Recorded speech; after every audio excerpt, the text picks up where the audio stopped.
Like and subscribe. If something looks too good to be true, it'll eventually be banned by the government. A few days ago, Italy banned DeepSeek outright and removed it from the app stores, followed by bans within government agencies in the United States, Australia, and Taiwan. To make matters worse, this US Okay. senator wants to pass a law that bans all Chinese AI and make the punishment for using it up to 20 years in prison. Meanwhile, OpenAI. What? You know what's crazy? Oh man, this is so dumb. I think it's cause probably the policy on the DeepSeek's policy, it does collect information, but here's the thing, it's like um ooh, they got audio tracks. Nice. It like sure it collects you kind of have to see it this way, like for the government it makes sense to ban it because it's a foreign entity collecting your people's data. But from the consumer side, OpenAI also collects your data, and DeepSeek also collects your data. Do you give China your data as well as giving America your data? It's up to you. But for like governments, yeah, it makes sense that they ban it. It's just like, uh, would you care? Do you care that China takes your information? Does it really matter to you on an individual level? I don't think AI so. has been scrambling to Zuckerberg features from its competitors in a last-ditch effort to remain at the forefront of the AI zeitgeist. They just dropped the new O3 mini model as well as a version that can get high, but not only that, they dropped a bonus feature for the $200 pro users called Deep Research, an interesting name choice that not only tries to steal the thunder from DeepSeek by literally copying the UI exactly, but most people Yep. don't even realize that Google Gemini also released a feature with the exact same name that does the exact same thing months ago. But luckily, open source is continuing to win, and it only took developers 12 hours to speedrun an open source version of OpenAI's Deep Research. If you blinked at all in the last few days, you likely missed some crazy new tech, and in today's video, we'll break it all down. It is Okay. February 4th, 2025, and you're watching the Code The Report. Cold Report. Sam Altman just did a Reddit AMA and made a shocking statement by saying we've been on the wrong side of history and need to figure out a different open source strategy. What they should do is create a new company called Closed AI where they open source everything. Now, now that hey, now you're thinking with both brain cells. Holy heck! It is funny though. It is funny. They make. Sorry, the mic again. This like several times the mic.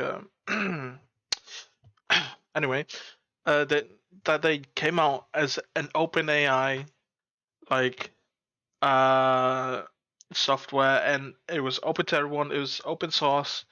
You could check out the code and everything, and then they were like, "Yeah, we kind of like money, so we're gonna close this.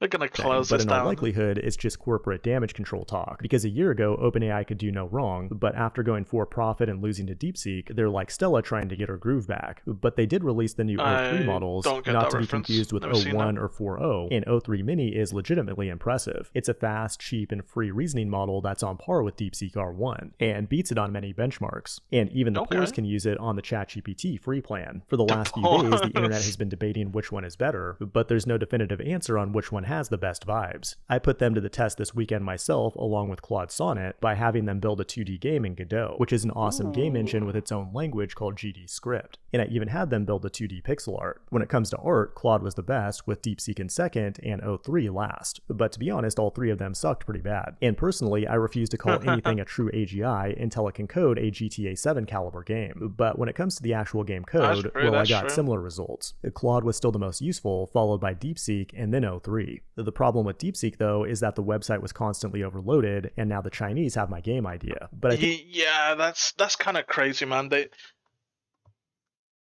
Bro, it has to be the government, man. They must have put like bounties up to like to, or they're doing it themselves. Like who is adamant enough that hates like China enough to just DDoS the heck out of their servers? Like so many features, like their search feature was down for a bit. They closed opening new accounts because they were just getting bombarded with attacks. That's crazy work. Has to be the government, man. It has to be. I think a lot of people will disagree with me putting O3 last year. They've done worse, man. I mean, there's the whole MLK thing that, which the files are going to be open for the public.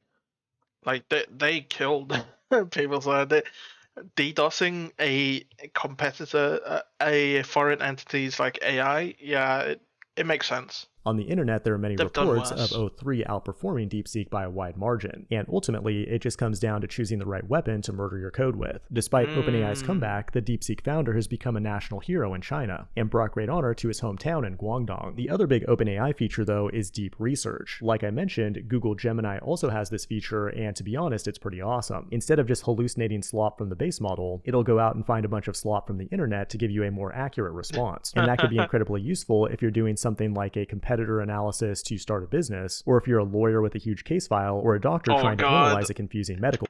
No, I don't know much about the trial, but I saw the gloves and I knew exactly what it was. I've never seen a trial apart from when he put on the gloves while he was wearing the gloves, like other gloves, which is crazy that that was allowed in court. Brother was like, it was like they needed to find out if whether a shoe fits, but bro was wearing shoes on top of it.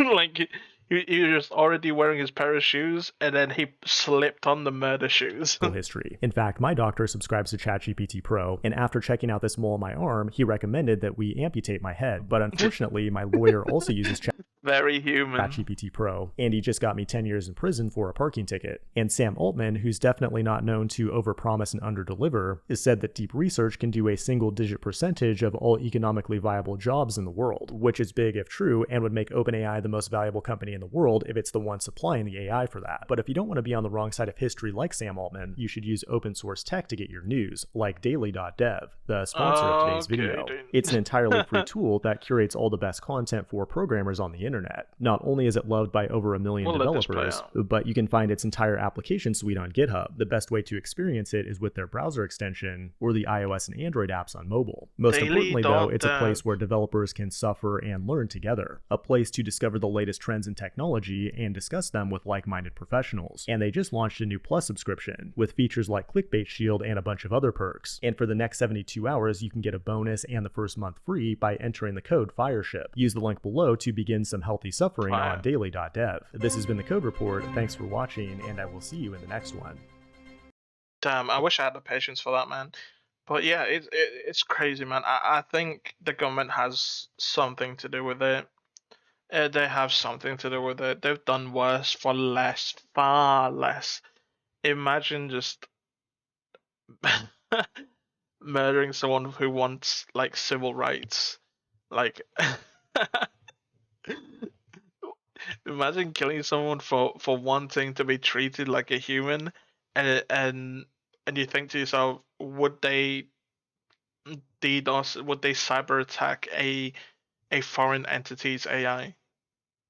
It's not a huge leap. It's the smallest little step down. It's a step down from what they've done. So yeah, man. Governments, for a user basis, you gotta think of it this way. Does it affect you whether you give your information to China or to America?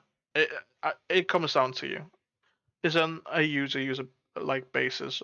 I think it's crazy that they're trying to put you in prison for 20 years. That guy trying to put you in prison for 20 years for using an AI. That's crazy. That's like prohibition. We're back to prohibition, man. Drink and you get arrested for like several years.